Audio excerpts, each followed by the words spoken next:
An Artifice by Guy de Maupassant. The old doctor sat by the fireside, talking to his fair patient, who was lying on the lounge. There was nothing much the matter with her, except that she had one of those little feminine ailments from which pretty women frequently suffer, slight anemia, a nervous attack, etc. "No, doctor," she said, "I shall never be able to understand a woman deceiving her husband. Even allowing that she does not love him, that she pays no heed to her vows and promises, how can she give herself to another man? How can she conceal the intrigue from other people's eyes?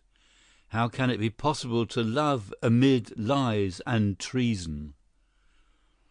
The doctor smiled and replied, "It is perfectly easy, and I can assure you that a woman does not think of all those little subtle details when she has made up her mind to go astray. As for dissimulation, all women have plenty of it on hand for such occasions, and the simplest of them are wonderful, and extricate themselves from the greatest dilemmas in a remarkable manner." The young woman, however, seemed incredulous. "No, doctor," she said, "no one thinks until after it has happened of what one ought to have done in a critical situation, and women are certainly more liable than men to lose their head on such occasions." The doctor raised his hands. "After it has happened, you say. Now I will tell you something that happened to one of my female patients, whom I always considered an immaculate woman. It happened in a provincial town, and one night when I was asleep, in that deep first sleep from which it is so difficult to rouse us, it seemed to me in my dreams as if the bells in the town were sounding a fire alarm, and I woke up with a start. It was my own bell which was ringing wildly, and as my footman did not seem to be answering the door, I, in turn, pulled the bell at the head of my bed, and soon I heard a banging and steps in the silent house, when Jean came into my room and handed me a letter which said, 'Madame Lelièvre begs Dr. Simeon to come to her immediately.' I thought for a few moments, and then I said to myself, 'A nervous attack, vapors, nonsense, I'm too tired.' And so I replied, 'As Dr. Simeon is not at all well, he must beg Madame Lelièvre to be kind enough to call in his colleague, Monsieur Bonnet.' I put the note into an envelope and went to sleep again, but about half an hour later the street bell rang again, and Jean came to me and said, 'There is somebody downstairs. I do not quite know whether it's a man or a woman, as the individual is so wrapped up, but they wish to speak to you immediately.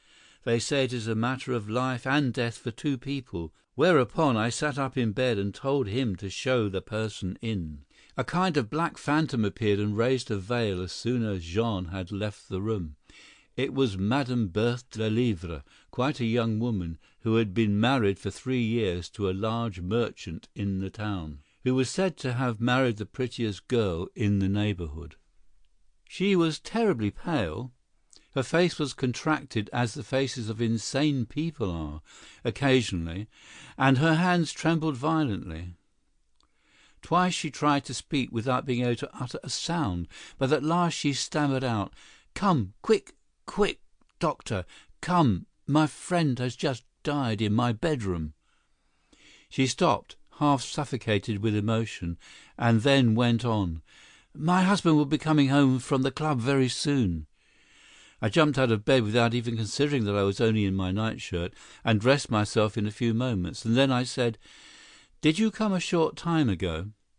'No,' she said, standing like a statue petrified with horror. 'It was my servant. She knows.' And then after a short silence she went on, 'I was there, by his side.' And she uttered a sort of cry of horror, and after a bit of choking which made her gasp, she wept violently and shook with spasmodic sobs for a minute or two. Then her tears suddenly ceased, as if by an internal fire, and with an air of tragic calmness she said, 'Let us make haste.' I was ready, but exclaimed, 'I quite forgot to order my carriage.' 'I have one,' she said. 'It is his, which was waiting for him.' She wrapped herself up, so as to completely conceal her face, and we started. When she was by my side in the carriage, she suddenly seized my hand, and crushing it in her delicate fingers, she said, with a shaking voice that proceeded from a distracted heart, "Oh, if you only knew, if you only knew what I'm suffering! I loved him. I have loved him distractedly, like a madwoman, for the last 6 months." "Is anyone up in your house?" I asked. "No, nobody except those who knows everything." We stopped at the door, and evidently everybody was asleep. We went in without making any noise, by means of her latchkey, and walked upstairs on tiptoe. The frightened servant was sitting on the top of the stairs, with a lighted candle by her side, as she was afraid to remain with the dead man, and I went into the room, which was in a great disorder. Wet towels with which they had bathed the young man's temples were lying on the floor, by the side of a wash-basin and a glass, while a strong smell of vinegar pervaded the room. The dead man's body was lying at full length in the middle of the room, and I went up to it, looked at it, and touched it. I opened the eyes and felt the hands, and then, turning to the 2 women, who were shaking as if they were freezing, I said to them, "Help me to lift him on to the bed." When we had laid him gently on it, I listened to his heart and put a looking-glass to his lips, and then said, "It is all over." It was a terrible sight. I looked at the man and said, "You ought to arrange his hair a little." The girl went and brought her mistress's comb and brush, but as she was trembling and pulling out his long, matted hair in doing it, Madame Lelièvre took the comb out of her hand and arranged his hair as if she were caressing him. She parted it, brushed his beard, rolled his moustaches gently around her fingers. Then, suddenly letting go of his hair, she took the dead man's inert head in her hands and looked for a long time in despair at the dead man's face, which no longer could smile at her, and then, throwing herself on him, she clasped him in her arms and kissed him ardently. Her kisses fell like blows on his closed mouth and eyes, his forehead and temples. And then, putting her lips to his ear, as if he could still hear her, and as if she were about to whisper something to him, she said several times, in a heart-rending voice, "Good-bye, my darling." Just then the clock struck 12, and I started up. 12 o'clock, I exclaimed. "That is the time when the club closes. Come, madame, we have not a moment to lose." She started up, and I said, "We must carry him into the drawing-room." And when we had done this, I placed him on a sofa and lit the chandeliers. And just then the front door was opened and shut noisily. "Rose, bring me the basin and the towels, and make the room look tidy. Make haste, for heaven's sake. Monsieur Lelièvre is coming in." I heard his steps on the stairs, and then his hands feeling along the walls. "Come here, my dear fellow," I said. "We have had an accident." And the astonished husband appeared at the door with a cigar in his mouth, and said, "What is the matter? What is the meaning of this?" "My dear friend," I said, going up to him, "you find us in great embarrassment. I had remained late, chatting with your wife and our friend, who had brought me in his carriage, when he suddenly fainted, and in spite of all we have done, he has remained unconscious for 2 hours. I did not like to call in strangers, and if you will now help me downstairs with him, I shall be able to attend to him better at his own house."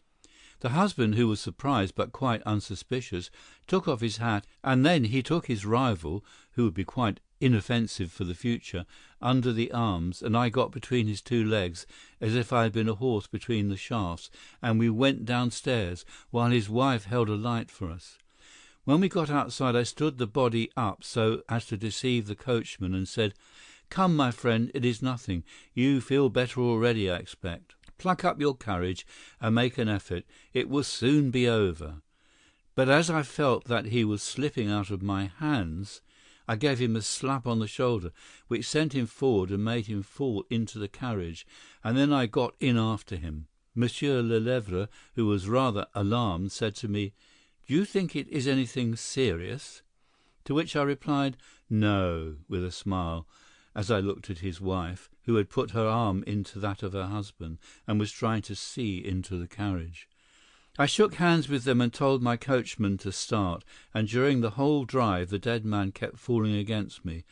When we got to his house, I said that he had become unconscious on the way home, and helped to carry him upstairs, where I certified that he was dead, and acted another comedy to his distracted family.